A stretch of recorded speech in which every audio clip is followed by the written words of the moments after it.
Assalamualaikum warahmatullahi wabarakatuh. Alhamdulillah rabbil alamin wa bihi nasta'inu ala umuri dunya waddin. Asyhadu an la ilaha illallah wahdahu la syarika lah wa asyhadu anna Muhammadan abduhu wa rasuluh. Allahumma salli wa sallim ala nabiyyina Muhammad wa ala alihi wa sahbihi wa man wala. Amma ba'd. Para jamaah yang dirahmati Allah, alhamdulillah pagi ini kita bisa berjumpa kembali dan kita berharap mudah-mudahan perjumpaan ini benar-benar menjadi perjumpaan yang bermanfaat, menjadi perjumpaan yang mendapatkan ridho dari Allah Subhanahu wa taala. Amin. Para jamaah yang dirahmati Allah, ada satu hal yang sampai saat ini selalu menjadi perhatian saya.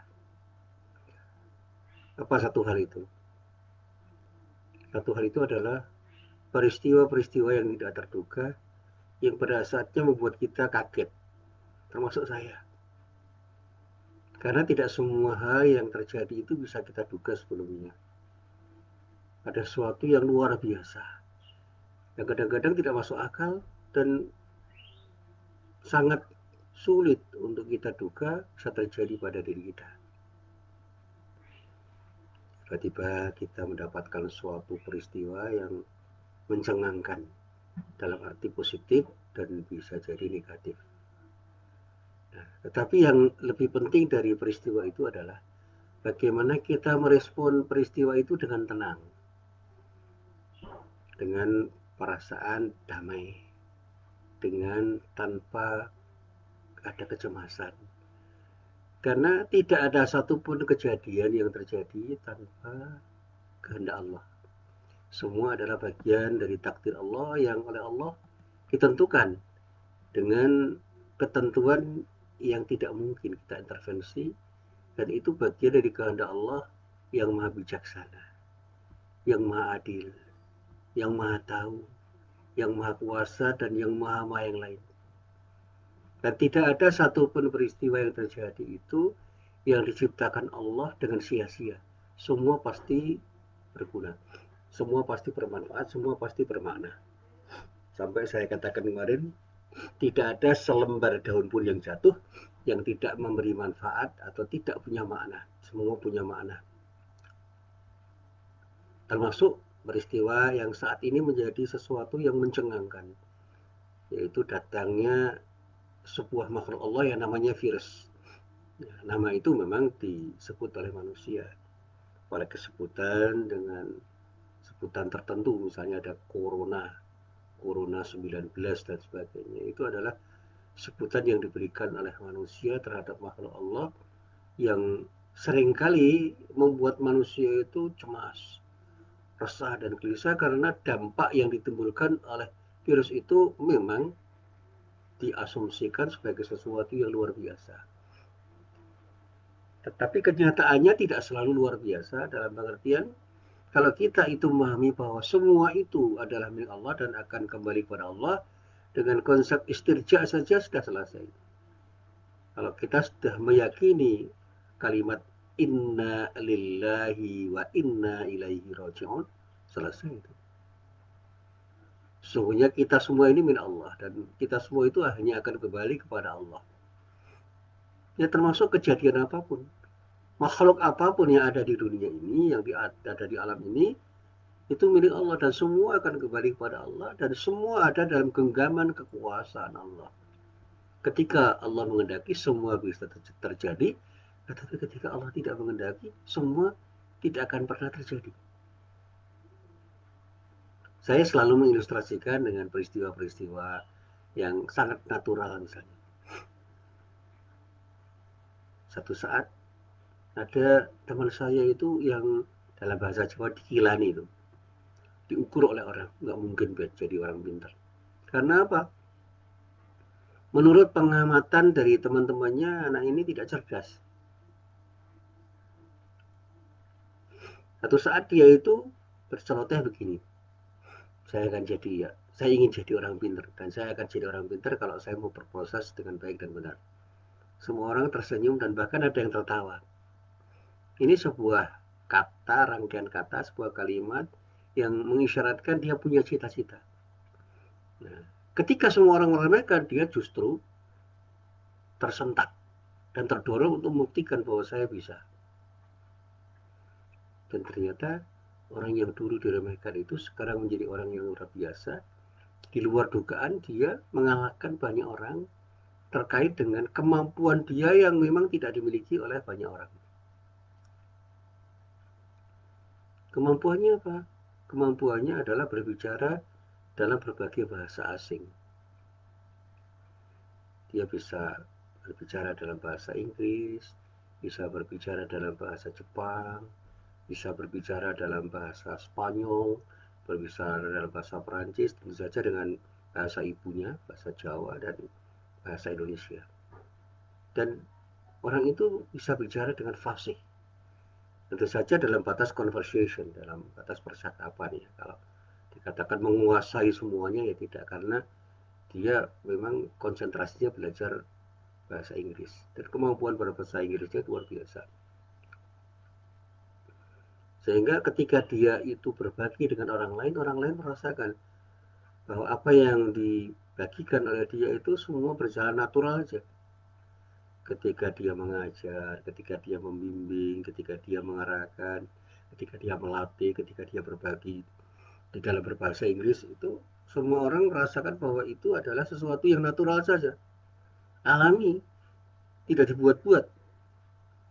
Sehingga ketika dia menulis, ketika dia membaca, ketika dia berkata-kata, dia berucap, ketika dia ngomong dengan bahasa Inggris, itu seperti tidak ada beban.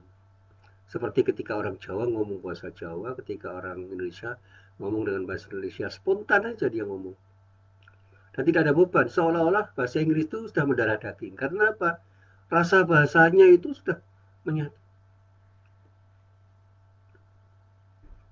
Yang memang pernah ke luar negeri, bukan hanya pernah, dia pernah melalang buana itu di berbagai negara yang memang di situ dia banyak belajar untuk bisa ngomong dalam bahasa Inggris. Nah, bahasanya yang lain itu juga dipelajari utamanya dengan autodidak.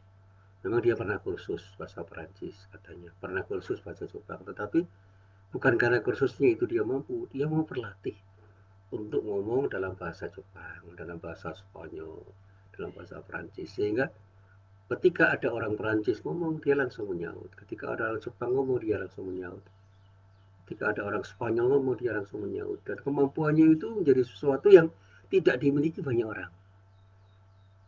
Nah, ini yang saya katakan kepada semua orang, jangan suka meremehkan orang lain. Dan bagi hamba Allah yang diberi potensi untuk berkembang, jangan pernah tidak percaya diri. Jadilah orang yang percaya diri, jadilah orang yang selalu percaya diri bahwa kita ini sebenarnya punya kemampuan untuk melakukan sesuatu yang oleh Allah memang diberi kemampuan untuk melakukannya. Apalagi ketika kita merasa berbakat untuk melakukan sesuatu, berlatihlah untuk mengasah bakat Anda, bakat kita untuk menjadi orang yang luar biasa dengan bakat yang kita miliki, yang itu adalah pemberian Allah yang diberikan Allah pada diri kita. Para jemaah yang dirahmati Allah, ya sekedar berguru aja ini. Saya itu pernah membaca sedikit tentang biodata atau riwayat hidupnya yang serba singkat tentang Lionel Messi. Saya tidak ingin mengatakan bahwa Anda harus menjadi seperti Lionel Messi, tidak. Saya akan mencoba melakukan elaborasi dari apa yang pernah saya baca. Orang seperti Lionel Messi yang dulu pernah diremehkan, ternyata dia menjadi orang hebat di dunia sepak bola. Sebagai pemain hebat di klub Barcelona di Spanyol, dia banyak dikeluhkan orang dan banyak penggemarnya. Padahal dulu dia bukan siapa-siapa.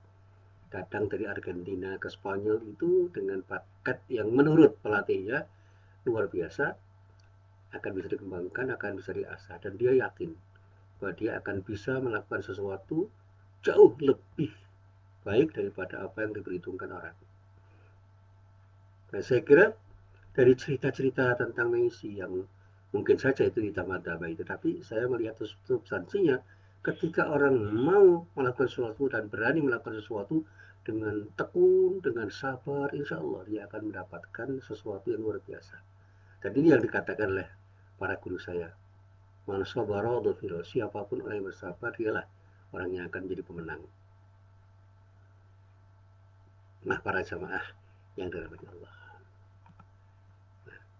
Hari ini saya tidak ingin bicara tentang sesuatu yang khusus mengenai hal itu, tetapi ingin berbicara tentang sesuatu yang sekarang ini menjadi sesuatu yang menjadi keprihatinan saya, yaitu tercerai berainya umat Islam karena ukhuwahnya itu terkoyak, dan sebabnya bermacam-macam.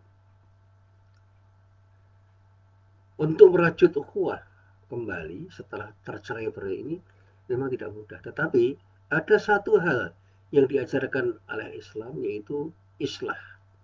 Spirit islah yang pada zaman keemasan Islam menjadi andalan untuk merajut ukhuwah, saya katakan kini, hari ini, saat ini semakin pudar. Sehingga rajutan ukhuwah yang pernah terjalin kini seolah lepas seperti benang-benang yang tengah terurai. Bahkan ada pula yang sudah terwujud sebagai benang kusut yang sangat sulit untuk diurai kembali.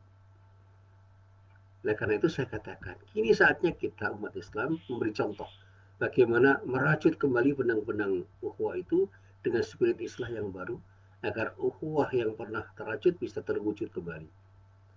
Dan saya selalu mengatakan, saya orang Jawa, ingat pepatah Jawa, rukun agawi santoso, cerah agawi bubrah. Atau dalam bahasa Indonesia sering dikatakan, bersatu kita teguh, bercerai kita runtuh. Nah, para jamaah yang dirahmati Allah, berkaitan dengan apa yang disebut islah ini, saya ingin mengutip salah satu firman Allah yang terdapat di dalam surah Al-Hujurat ayat 9. Di dalam ayat itu Allah berfirman, A'udzu billahi minasyaitonir rajim. Wa in ta'ifatani minal mu'minina qatatalu fa aslihu bainahuma fa in baghat ihdahuma lal ukhra faqatilul lati tabghi hatta tafi'a ila amrillahi fa in fa'at fa aslihu bainahuma bil adli waqsitu innallaha yuhibbul muqsitin. Dan jika ada dua golongan dari orang-orang yang beriman sedang atau tengah berperang, maka damaikanlah olehmu di antara keduanya. Jika salah satu dari keduanya itu berbuat aniaya, maka perangilah golongan yang berbuat aniaya tersebut sehingga golongan itu kembali. Jadi ada kata-kata sehingga golongan itu kembali kepada Allah. Nah, jika golongan tersebut kembali, maka damaikanlah antara keduanya dengan adil, dan berlaku adillah kamu sekalian, karena sesungguhnya Allah menyukai orang-orang yang berbuat adil. Para jamaah yang dirahmati Allah,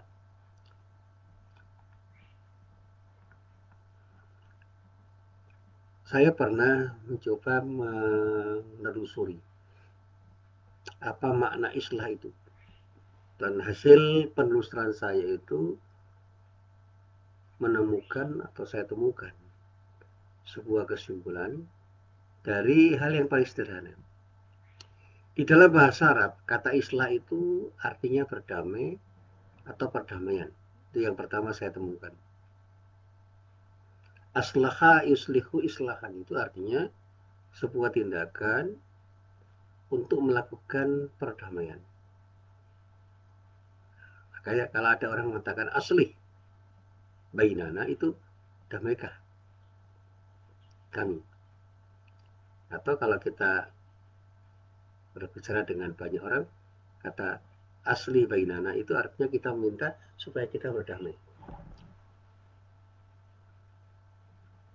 Nah, ketika Allah menyatakan dengan bahasa perintah aslihu bainahuma, itu artinya damaikan antara keduanya yang sedang berselisih. Siapa mereka? Dua kelompok orang yang sedang berperang di antara orang yang beriman. Karena boleh jadi hanya karena perbedaan pendapat orang bisa berseteru. Nah, menurut ayat yang saya baca, surat Al-Hujurat ayat 9, terjadinya perselisihan, terjadinya keributan, terjadinya tawuran antara dua kelompok itu mengharuskan kita sebagai orang beriman untuk mendamaikan, melakukan tindakan islah untuk mendamaikan di antara kelompok yang berseteru itu.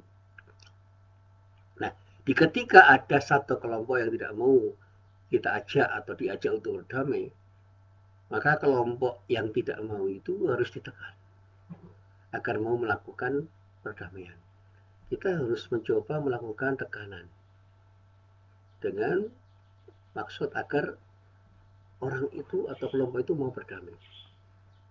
Dengan cara apapun, tentu saja dengan cara yang bijak. Nah, saya selalu mengatakan begini,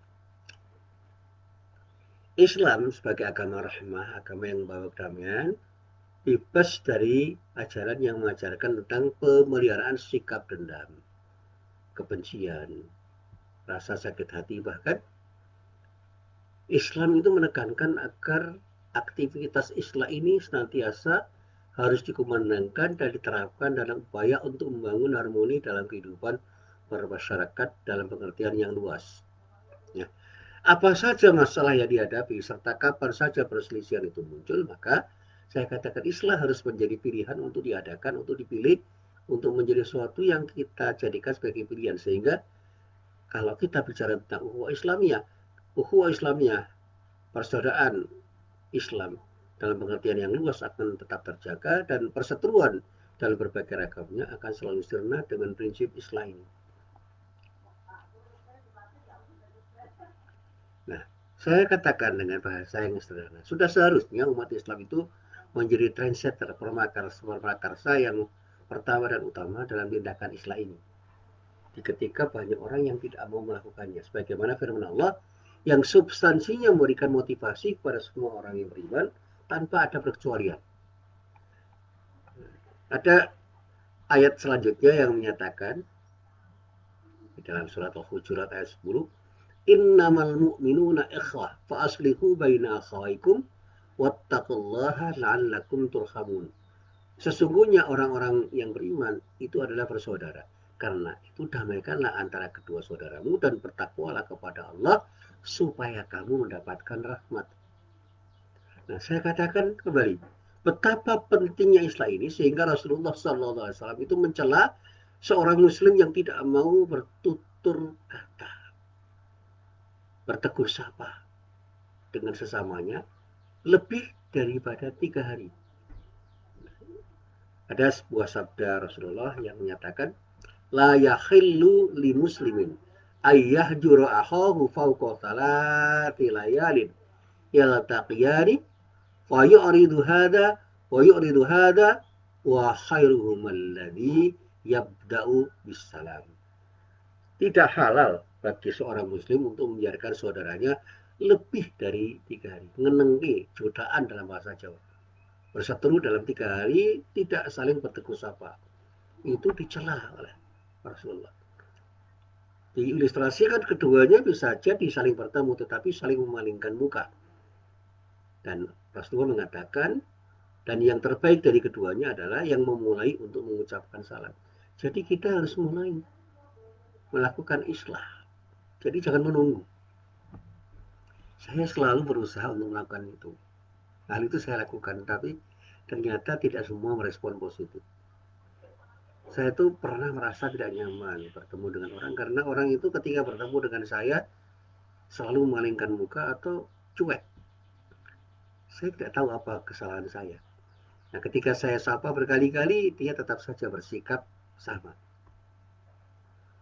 Tetapi saya selalu sadar bahwa yang namanya berusaha itu harus sabar. Dan saya tidak akan berputus asa. Dan alhamdulillah dalam beberapa kasus ada yang berbuah baik. Berkali-kali saya menyapa dengan baik. Akhirnya mereka yang saya sapa itu kembali menjadi baik hubungannya dengan diri saya. Nah, sekali lagi, sabda Rasulullah yang terdapat di dalam kitab Sahih Bukhari dan Sahih Muslim, kalau kita lacak di dalam Sahih Bukhari pada juz 8 halaman 65, hadisnya nomor 6237, sementara dalam Sahih Muslim terdapat di dalam kitab Sahih Muslim juz 7 halamannya halaman 9, hadisnya hadis nomor 6697, dan semuanya itu berasal dari sahabat Abu Ayyub Al-Ansari radhiyallahu anhu. Nah, para jamaah yang dirahmati Allah, dalam soal islah ini kita jangan berpikir bahwa islah itu hanya penting ketika kita berada di masyarakat yang luas. Bahkan di dalam kehidupan berumah tangga pun Allah menekankan, menegaskan arti penting islah ini.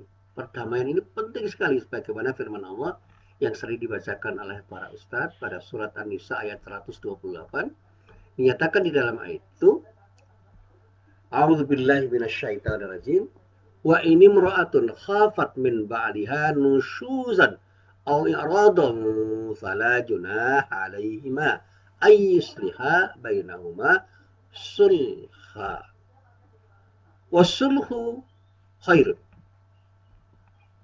wa uhdiratil anfusus syuhha wa in tuhsinu wa tattaqu fa innallaha kana bima ta'maluna khabira. Dan jika seorang wanita khawatir akan nusyus atau sikap tidak acuh dari suaminya, maka tidak mengapa bagi keduanya mengadakan perdamaian yang sebenar-benarnya. Dan perdamaian itu lebih baik bagi mereka, walaupun manusia itu menurut tabiatnya kikir, sulit untuk diajak berdamai.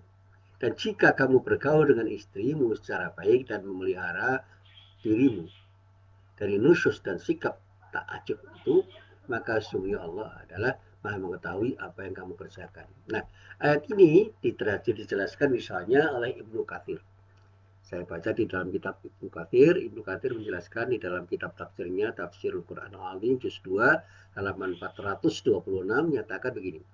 Ayat ini berkisah tentang seorang istri yang khawatir akan diceraikan oleh suaminya sebab suaminya sudah dianggap tidak mencintainya lagi atau karena memiliki utang kepada dirinya. Jadi islah yang dilakukan sang istri ini ialah mengurangi tuntutan hanya kepada suami. Lantaran hal ini, suaminya membatalkan rencana untuk menceraikan sang istri. Endingnya, akhirnya keharmonisan serta keutuhan keluarga mereka tetap terjaga karena solusi dengan cara itu. Islam pun pada dasarnya memerintahkan. Jadi kalau kita cerna ajaran Islam, ada perintah agar perceraian itu harus dihindari dengan jalan islah, karena perceraian itu merupakan pekerjaan yang meskipun dinyatakan halal tetapi dibenci oleh Allah Subhanahu wa taala, sehingga kalaupun perceraian itu harus terjadi, sebaiknya dipilih untuk menjadi alternatif terakhir. Jadi perceraian itu jadi alternatif terakhir kalau memang tidak ada lagi solusi yang lebih baik daripada perceraian.